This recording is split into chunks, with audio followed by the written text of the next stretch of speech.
Alors donc, je vais en parler, c'est très long, je vais essayer de prendre les plaques les plus intéressantes pour expliquer un peu la situation. En Algérie, en Maghreb, mais surtout, je vais parler beaucoup plus de l'Algérie, c'est à peu près la même chose, avec une différence que les Tunisiens sont peut-être un peu plus en avance que nous. Voilà.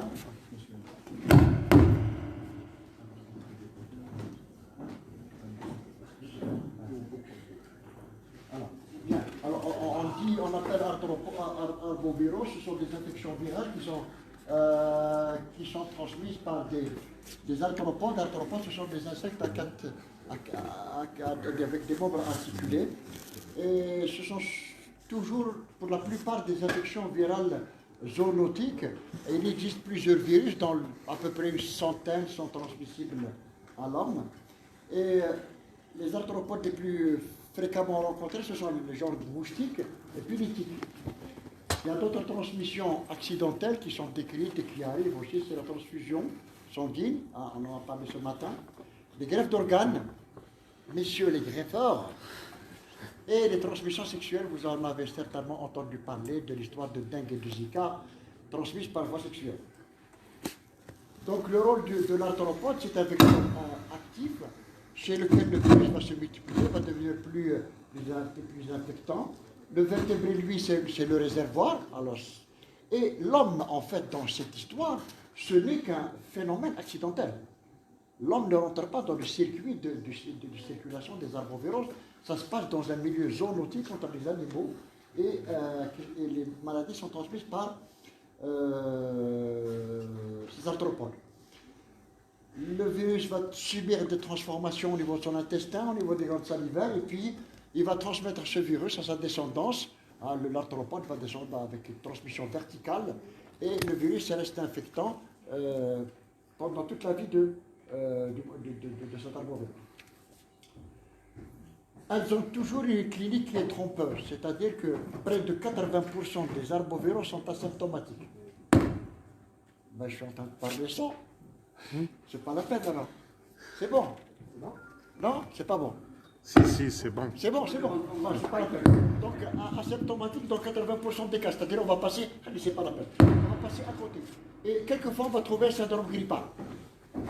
Et dans 10 à 20% des cas, on va avoir une expression clinique et plus ou moins intriquée avec 3 syndromes. Soit un syndrome algo-éruptif, ça veut dire que quelqu'un va venir avec de la fièvre, des algies, il a mal partout, et une éruption.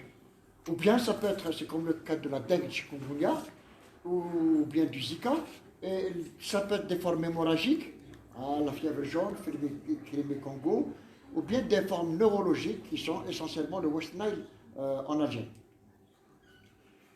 Alors le problème de l'Algérie, c'est qu'il y a quelques déterminants d'émergence de ces arboviroses. L'Algérie a 2 interfaces, du point de vue environnemental et du point de vue géographique, une interface avec 6 étages bioclimatiques variés, 16 zones humides, soit naturelles, qui est la région de Qalaoum, le Bouagui, Batna, Hanaya, ou bien des barrages, la rupture de la barrière géographique du Sahara qui nous séparait du Sahel et de l'Afrique équatoriale, qui a été violée. Les politiciens n'a pas été violée, c'est un développement. Mais c'est une voie de développement, une voie aussi de développement et de circulation des agents pathogènes. Et puis un changement climatique perceptible que l'on sent avec une avancée inévitable du désert, on le sent, une canicule estivale avec des températures qui est 48 degrés en 2018. On n'a pas voulu annoncer 50 parce qu'à 50 degrés, la loi interdit le travail. Donc rappelez-toi 48,1, 47,2. Et puis des phénomènes d'inondation, tous ces phénomènes sont l'expression d'un changement climatique très important. Aussi, l'Algérie est un couloir de migration des oiseaux. Alors, les 2 interfaces de la Méditerranée, on a l'impression que l'Algérie est présente en tenaille. Comme avec le Kouleb, on a la menace méditerranéenne en nord et la menace africaine sahélienne en bas. La menace méditerranéenne, l'interface méditerranéenne qui lui fait partager tous les phénomènes microbiologiques et tous les phénomènes entomologiques qui se passent dans la rive nord et dans le pourtour méditerranéen, hein, avec l'immigration des oiseaux, etc. L'exemple type, c'est l'introduction du moustique tigre qu'on appelle Aedes albopictus au niveau du Maghreb et particulièrement en Algérie. Et puis la découverte de cigognes et d'oiseaux porteurs de virus de West Nile. L'interface, la deuxième pince d'Algérie, c'est l'interface subsaharienne qui l'expose à toutes les pathologies qui existent au niveau du Sahel. Vous avez à Tamarasset, vous avez 27 nationalités. Les Touaregs ne connaissent pas la frontière administrative algérienne, etc. Et vous avez transhumance de cheptel, de population, etc. C'est extraordinaire. Donc, tous ces mouvements de population et tous ces mouvements de bétail sont autant de facteurs de risque d'introduction de maladies subsahariennes. Ici, vous avez un Pireg Maghreb qui montre les zones humides avec le couloir de migration des oiseaux. Hein. L'Algérie fait partie, vous avez deux couloirs de migration, un couloir à l'est, Khala, etc., un couloir à l'ouest qui passe à la frontière marocaine et qui descend jusqu'au Sénégal. Et ces oiseaux migrateurs, leur intérêt, ce sont des disperseurs. Hein, on a trouvé que ces oiseaux migrateurs, en fait, ce sont des disperseurs. Ici, par exemple, on a eu la microbiologiste, elle est là, elle n'est pas là, il est là. Au XA 48 a été trouvé que les cigognes de Madr, dans les crottes de cigognes, dans les fientes de cigognes de Madr. La cigogne, elle vient chez nous, mais elle va au Sénégal, elle va en Espagne. Hein? Je te dis, le petit paquet, bonjour madame l'espagnole, je vous ai apporté au XA 48 et El Madr. On a trouvé aussi des virus de la fièvre Guinée-Congo, qui est très magique, dans les oiseaux au niveau du Maroc. Donc ces oiseaux migrateurs sont des dispersions de pathologies. Les déterminants démographiques, c'est que nous avons une population à peu près de 42 millions d'habitants, avec un taux de croissance de presque 2%. Un exode rural, l'Algérie a vécu 5 exodes rurales très importants, l'exode rural de la guerre de libération, de la guerre, l'exode rural de l'indépendance, l'exode rural de l'université, on a créé des pôles universitaires. Je suis de Tassef, en Kabylie, j'ai étudié dans une ville, je reste du même arrêt, je reste en ville. L'exode rural de la zone industrielle qu'on crée dans les pôles des grandes villes urbaines, l'exode rural du terrorisme. Donc tous ces exodes ruraux, hein, 70%, on arrive à une population, une urbanisation effrénée, incohérente, sans espace de vie, sans espace.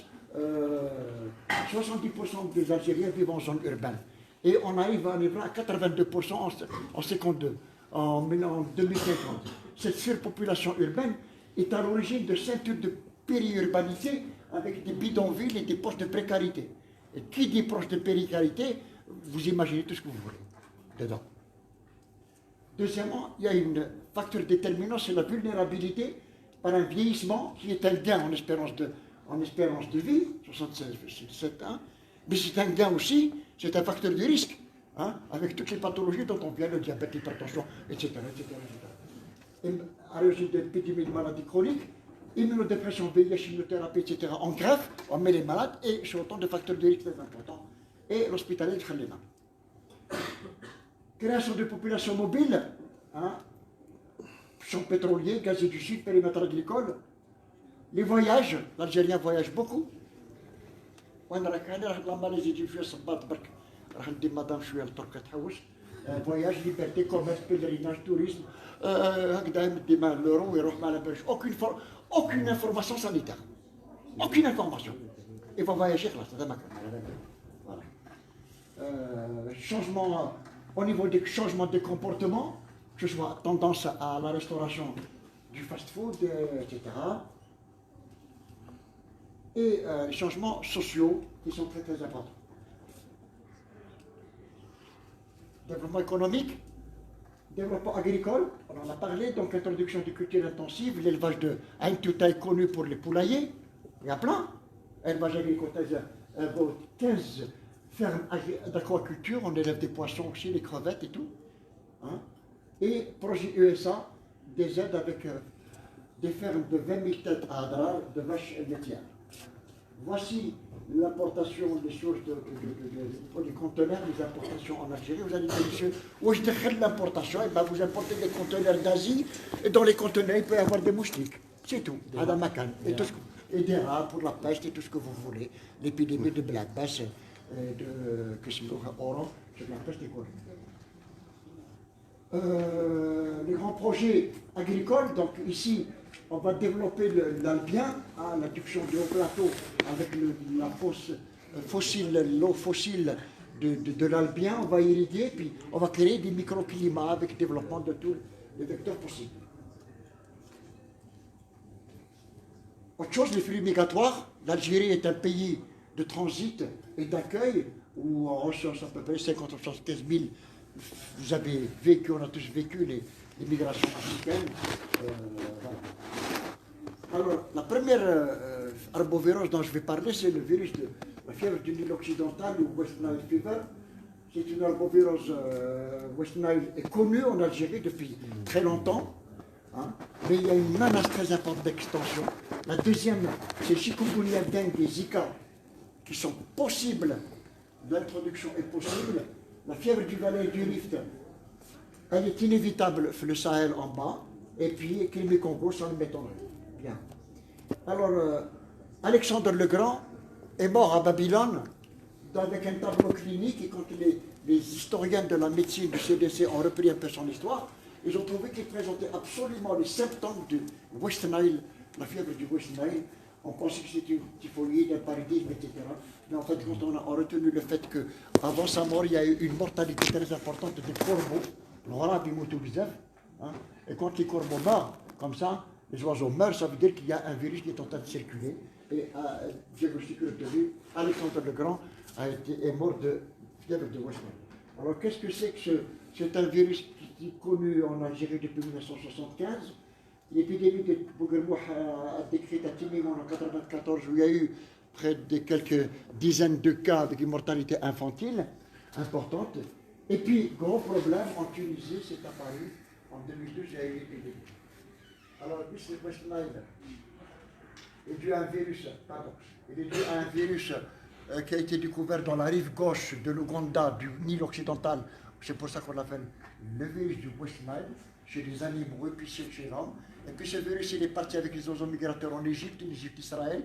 Et puis en Israël, il a provoqué après, avec des migrations, avec des importations de pneus aux États-Unis, il a provoqué au long de une catastrophe avec des cas très importants au niveau des États-Unis ou du Canada.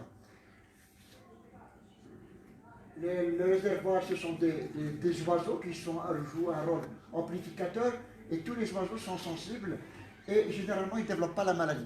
Mais certains sont plus sensibles, tels que les corbeaux, les corneilles, les corvidés, les rapaces, ils vont mourir. Et chaque fois qu'on trouve ces oiseaux morts, ça veut dire qu'il y a quelque chose. Donc il y a un cycle en zoonotique, cycle sauvage entre les oiseaux par l'intermédiaire d'un moustique qu'on appelle Culex pipiens, c'est le moustique domestique qu'on voit dans toute la maison. Et l'homme et les chevaux sont des hôtes accidentels. Il n'y a pas de transmission à partir de l'homme parce que la vie est très courte et ce sont des indicateurs de circulation. Récemment, vous savez qu'à Bitam, il y a un élevage il y a des centres équestres et on a eu des cas de West Nile à Bitam du côté de Berika. Donc ce sont uniquement des hôtes accidentels et qu'on considère épidémiologiques comme des cul-de-sac. Il n'y a pas de transmission à partir du cas humain, sauf en cas de transfusion sanguine ou bien en cas éventuellement de greffe. Alors les autres causes qui ont été mises en évidence par le CDC, c'est la transfusion sanguine. C'est pour cette raison que maintenant, j'ai passé la question maintenant ailleurs en Europe et aux États-Unis, on cherche si le malade n'est pas affecté par le West Nile. Et au moins un mois dans le temps de sang, on élimine tous les patients qui ont voyagé dans une zone où il y a eu du West Nile. Les transfusions d'organes, transfusions hétéro, etc. Donc c'est possible, ça a été décrit. Alors quelles sont les populations? Toutes les personnes exposées peuvent développer la maladie. Mais ce qui est très important, ce sont les personnes âgées, plus de 50 ans, qui vont, ou bien immunodéprimées, les greffés, etc., qui vont développer des formes neurologiques qui sont très graves et quelquefois mortelles. Alors, les transfusions et guerres d'organes, il y a eu des cas, 4 receveurs, 4 infections, ça c'est effectivement un accident de transfusion d'organes, transplantation d'organes, des reins, voilà. Deuxième transfusion sanguine, ça existe. Et les recommandations, c'est d'éviter de transfuser ou de greffer quelqu'un qui a séjourné dans une... Le don d'un patient, le donneur n'est pas vécu dans une zone où il y a... Ou bien on fait sérologie. Donc, transmission par des moustiques, surtout, qu'il explique bien, c'est les moustiques. Si vous vous souvenez très bien, en 2003, il y a eu l'épidémie Kaderi, une épidémie, il y a eu 1200 piqûres de moustiques en un week-end. À Badra, on surveillait les malades pendant 20 jours, on se disait qu'ils ne vont pas faire des Western. Alors, on sait maintenant que le virus circule en Algérie. Et on ne le savait pas. C'est une erreur comme ça. Et puis, parce que il y a un émigré, voilà, parce qu'il y a un émigré qui est venu en Algérie, qui a contracté West Nile, le diagnostic a été posé à Marseille par Raoul, et c'est là où il a échappé l'alerte en 2012. Hein? Il est mort et on a fait le diagnostic de West Nile. Et on a repris des études, on a trouvé que, effectivement, quand on reprend, on va trouver que depuis 1968, le virus a circulé. Par exemple, chez les chevaux, on a trouvé 32% de chevaux qui étaient présentaient des anticorps anti-West Nile. Donc la maladie, elle existait connue. Chez nous, même faire couche bien, parce qu'elle est asymptomatique. Hein? On ne le voit pas. Et récemment, en Tunisie, il y a eu une très grande épidémie en Tunisie, en 2012, avec une centaine de cas d'épidémie de méningoencéphalite, 72-73 cas décédés, et 12% de séropositifs en Tunisie. Donc il y a une épidémie très importante. Voilà l'épidémie de Tunisie. À l'incubation, 6 jours, une semaine, 10 jours, maximum 21 jours, il n'y a pas de transmission interhumaine, donc sauf en dehors éventuellement la transfusion sanguine. Et puis on va avoir le syndrome grippal. Un syndrome grippal, fièvre, frisson, myalgie, etc. Ça ressemble à tout, ça ressemble à tout ce que vous voulez, et ça ne ressemble à rien. Et puis, ce qui est très important, c'est que 80% de West Nile sont asymptomatiques. Donc, 20% vous allez avoir une petite fièvre, et puis dans 1%, peut-être 10%, vous allez avoir des signes neurologiques, des méningoencéphalites. Et c'est là qu'on ne voit pas tout ça. Tout ça, on ne voit pas. On ne voit que l'alerte de surveillance en Algérie, c'est la surveillance des méningites et des méningoencéphalites. Hein? Voilà. Ça peut être un syndrome méningite viral, avec des céphalées héréditaires et une lymphocytose supérieure à 5 Ou bien, très important, ça va vous donner un tableau de méningoencéphalite. Souvenez-vous, ça vous donne un faux Parkinson. C'est quelqu'un qui dit absolument rien du tout, et puis à l'occasion d'une grippe, de ce qu'on peut appeler une grippe, il va avoir un tremblement de type parkinsonien. Faites très attention, ça ne peut être éventuellement qu'un West, ne l'oubliez pas. Ou bien, quelquefois, dans le tableau de paralysie flasque, il expliquait, ou bien quelquefois un tableau de polio, paralysie flasque avec de type poliomyélitique. Donc ça, c'est l'arbovirus qui existe en Algérie, mais qu'on a fait bien. Et on s'est rendu compte après qu'il y a eu, les Marseillais ont découvert le cas d'après l'épidémie de Tunisie. Maintenant, récemment, on a eu des cas de Belika. Hein. Et puis arrive la menace extérieure. L'extérieur ne veut pas nous lâcher. C'est pas possible. Hein. La conquête du moustique tigre, hein, qu'on appelle Aedes albopictus, c'est un moustique envahissant. Il est originaire d'Asie du Sud-Est. C'est un moustique très anthropophile, il adore l'homme. Hein? Particulièrement les femmes qui sont positifs, qui sont enceintes, qui prennent des contraceptifs.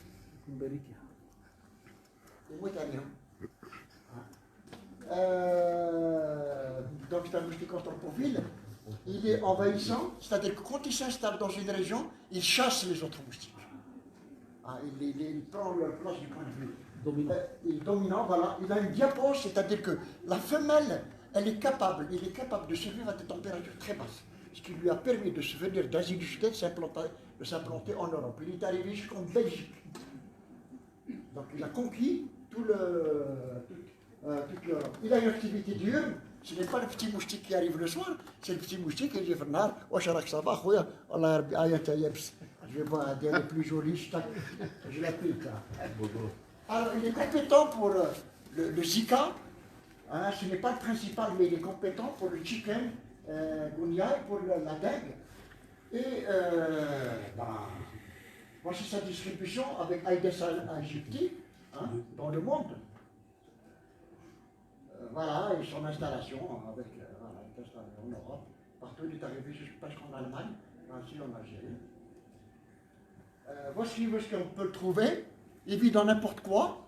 Une petite mare, une fosse, une bâche à eau, une citerne, un réservoir un petit seau, un petit des animaux, les mangeoires des animaux, le petit pot de fleurs que vous arrosez, que vous laissez, etc. Tout ça, il lui suffit d'une petite boîte de sardines, ça suffit. Il n'a pas besoin de beaucoup de choses. Alors, une des aides, voilà, la première découverte qui a été faite par Isée, il a trouvé une femelle d'Aïdès albopictus, on n'a pas donné d'importance. Une femelle qui a immigré, ou la chouette de Rahmachin, qui a fait le valisa, etc., on n'a pas donné d'importance. Puis en 2015, à Oran, à El Turc, les gens se sont plaints. Les déclarations d'investation, d'implantation d'Aïdès albopictus en Algérie sont faites après une déclaration dans la presse et dans la télévision de nuisance. Les gens se figurent que il vous pique et vous faites des réactions comme ça. Oui. Alors que l'autre moustique, il est très gentil, il vous pique, il pense au repas, il s'en va. Ada, il est. Donc c'est des nuisances. En 2015, à Turc. Et puis après, en 2016, Alger, c'est la confirmation au niveau des Berkha, de Maïn Nadja, etc. C'est catastrophique, il y a une invasion extraordinaire. Quand il s'installe, c'est fini. Moi, j'y crois pas quand au ministère on vous dit on va éliminer, ouais, on va faire ça, etc. Vous savez, on n'a pas les moyens de la France, de l'Italie, de l'Espagne, de l'Allemagne pour contenir ou éliminer l'albopictus. Ce n'est pas avec l'embarras, avec le c'est un travail de proximité interdomiciliaire. Et c'est au niveau de l'éducation des citoyens qui doit éliminer tous les gîtes de ponte. Donc il ne faut pas se leurrer, ça c'est du pipeau pour la télévision, etc. Donc, invasion très importante. Maintenant, c'est écrit un peu partout à Dermas, donc le virus moustique qui s'est implanté, ce moustique. Voici les zones d'implantation.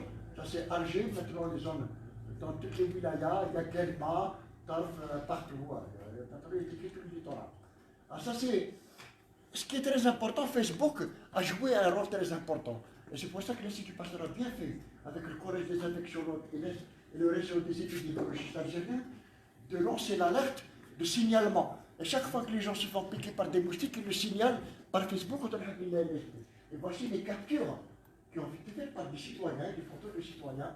Ça c'est l'Institut Pasteur, Collège des infectiologues d'Algérie et réseau algérien des épidémiologistes. Ça c'est très important de l'utilité de l'Internet et de l'utilité de certaines pages dans la circulation de l'information et de l'alerte de la veille sanitaire, c'est très important.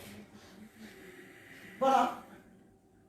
Alors les Aïdès albopictus peuvent voyager dans les conteneurs, peuvent voyager dans les pneus, peuvent voyager dans les bus, dans les valises. Et c'est une infectiologue qui a pris Aïdès albopictus في الفولونتير الطوموبيل تاعها راحت عندها ومروحه ولقات Aïdès albopictus في الفولونتير الطوموبيل تاعها مديتو لها جابتو من الدلمه. Ça veut dire que le vaisseau on transporte, c'est aussi facile et aussi bête que ça. Alors, je vais deuxième bloc, la dengue, c'est la menace qu'il y a chez nous. C'est une priorité de l'OMS. 3,5 milliards de personnes, 4 milliards de personnes exposées, et 128 pays, 87 millions de cas cliniques par an, 20 à 25 000 décès particulièrement chez les enfants. C'est extraordinaire, c'est un fardeau très très important. Et imaginez les 3 derniers mois 2019, octobre, novembre, décembre, il y a eu 1 million, presque 50 000 cas signalés, essentiellement au Brésil, au Mexique, au Nicaragua, par exemple, aux Philippines, etc. Vous allez me dire, mais monsieur, chez nous, c'est loin. Ben, c'est loin. Mais il suffit très bien, une fois que nous avons le vecteur, il suffit très bien, il y a un Algérien.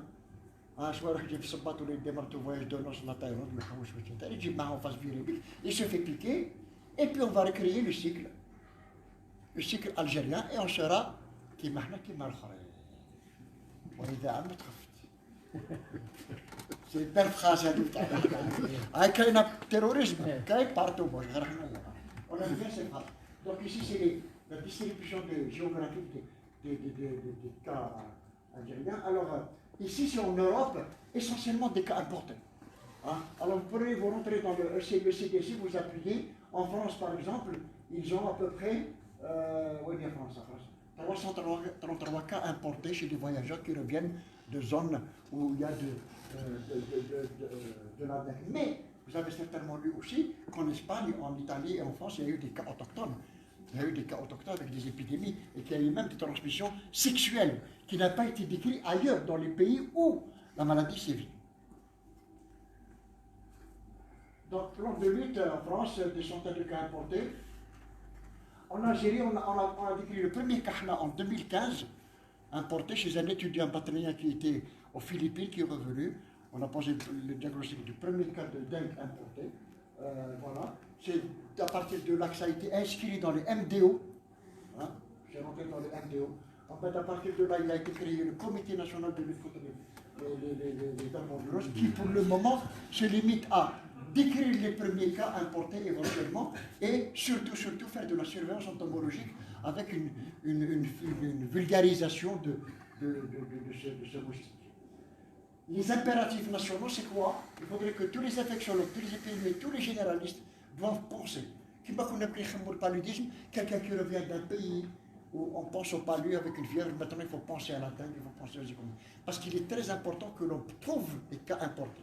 Si on ne trouve pas les cas importés, et je vous fais berkhad, mais je fais piquer, ça y est, l'épidémie, elle va.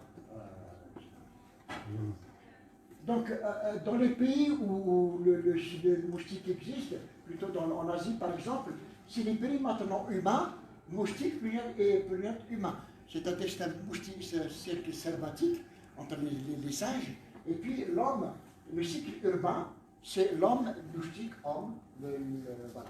Le moustique, l'homme, c'est un amplificateur. Hein. Quand je fais piquer, je fais la dengue, et en même temps, je vais être un multiplicateur de.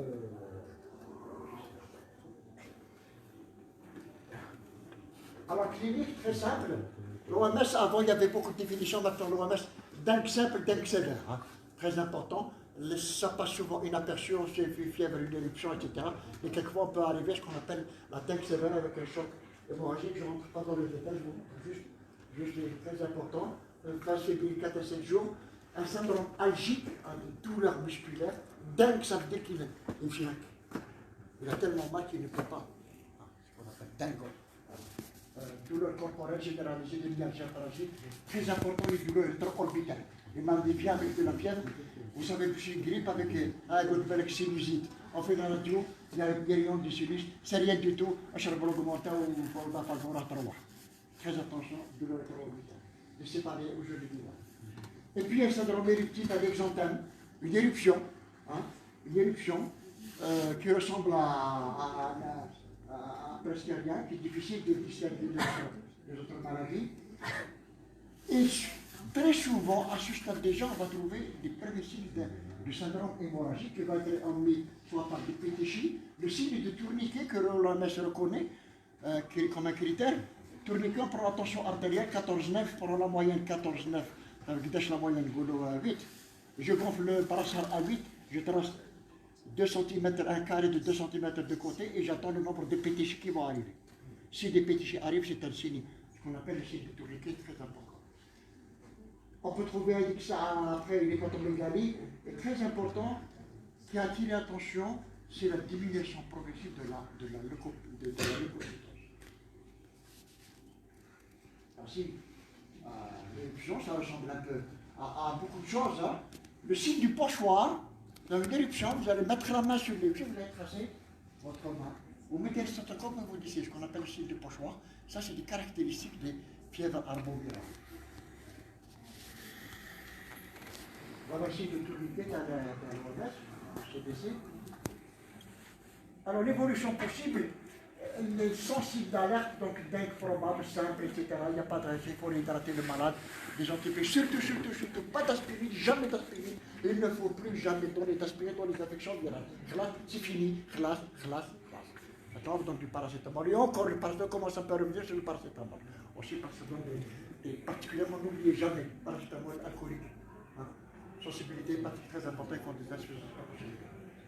Et puis quelquefois, avec cette scène dengue simple, éruptive, le malade peut développer un état de choc par fuite plasmatique qui entraîne la mort. Ce qui fait que, devant toute fièvre au cours d'un voyage, la présence d'un exanthème, de leucopénie, de thrombopénie, de cytolyse, va faire suspecter une DAC. Il faut que ça rentre dans la tête. Interroger les patients. Ça suffit, très important. Il faut vérifier. Deuxième, Zika, je vais parler de C2, de C3. Ben, le Zika, très facile. Donc, en 2016, l'OMS a déclaré une urgence de portée internationale. Par l'arrivée du Zika est un virus d'Ouganda qui est sorti d'Afrique en 2007. Et il est arrivé au Brésil en 2015, et c'est là que ça a été décrit. Alors, ça a été décrit à quelle occasion? À l'occasion des généralistes, on parlait du généraliste. On remarquait dans la région de Bahia, au nord du Brésil, qu'il y avait beaucoup d'enfants nés avec des microcéphalies. Parce qu'on a le registre des malformations, on a le registre des malformations. ما نصحوش ما نديروش واش نديرو به كرونغو حياته كامل هو مسكين يضرب على ريجي دي مالفورماسيون ما نصحوش ما نديرو به انا قلت له ديروا ريجيتر دو كونسير وحسبوا الريجيتر دو لاسفيسونس ريجيتر وحسبوا 300 كابارون 4 كابارون والروبيني ما نقفلوش. Bien. Donc les généralistes ont remarqué qu'il y avait des enfants qui avaient des microcéphalies sans poser la question. Alors et c'est là où on a trouvé l'épidémie de Zika. Il est parti d'Afrique, ce Ouganda, il est arrivé à la Micronésie, la Polynésie française, etc., avec des vagues très très importantes, successives, un peu partout dans le monde. Voilà, ça c'est, je vais te dire. Voilà maintenant les pays qui sont affectés par le Zika, à l'Afrique, la Malaisie, l'Indonésie, et les Amériques centrales et du Sud.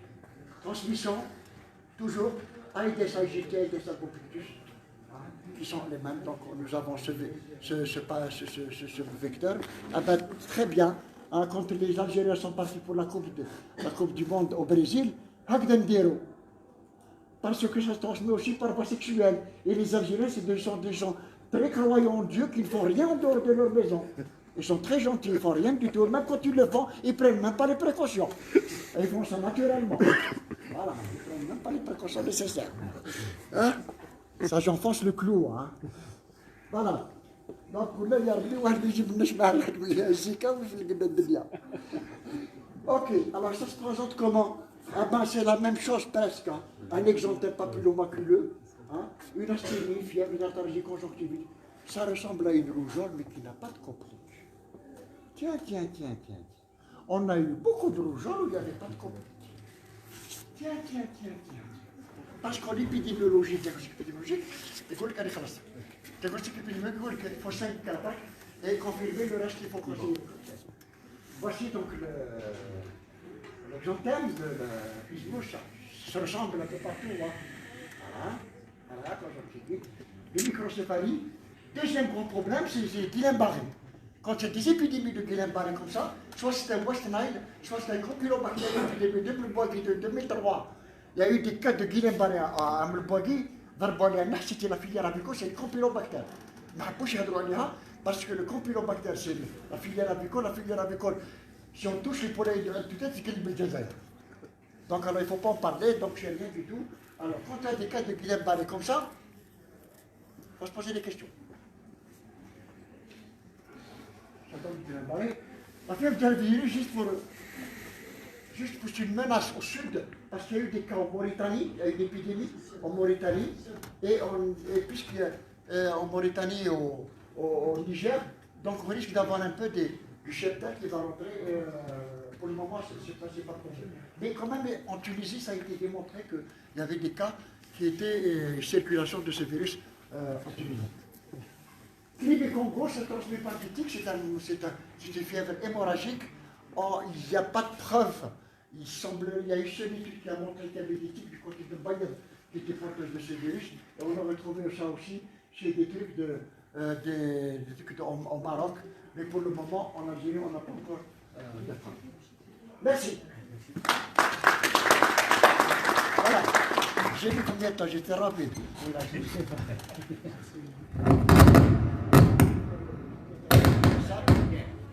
Voilà, donc faites attention. Ça vous sort un peu de... Quand on parle d'environnement, là, c'est pas l'environnement.